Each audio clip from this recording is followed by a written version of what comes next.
Hi, Robert Chuckrow here. I'm going to talk about and show you my understanding of how to initiate the transition from one posture to the next. Let's examine the transition from press to withdraw and push. So I started a 70-30 position, which means my weight is 70% on my forward leg, 30% on the rear.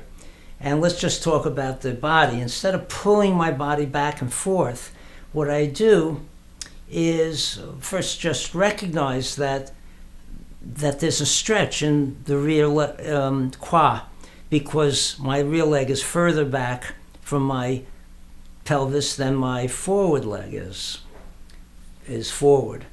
So I let that stretch in the back pull me back. And as I go back and get to the neutral position, the momentum makes me go back further. I'm also going down a little bit so that it's like going down a slope. And then now it compresses and starts to come back. So I'm not lurching my body and throwing my body forward and back. My arms are in a position where my two hands are touching, which means that the front of my shoulder girdle on each side is compressed a little bit, and the back of each shoulder girdle is open. And so my arms want to come apart. They naturally come apart if I let them. And then when I sit back, not only do they come apart, but they stretch because they have inertia.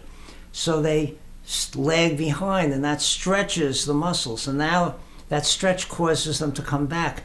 By the time they get back to the neutral position where there's no forward and back force, I'm already starting to go forward, and that compresses this area, the front of my body, and that sends the arms out and lets them go forward. So I'm not making my arms go back and forth, and I'm not stopping except for a moment.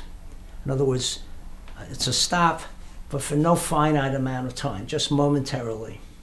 So all that together is like this.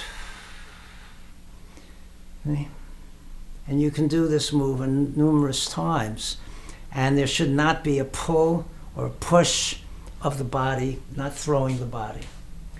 Thank you.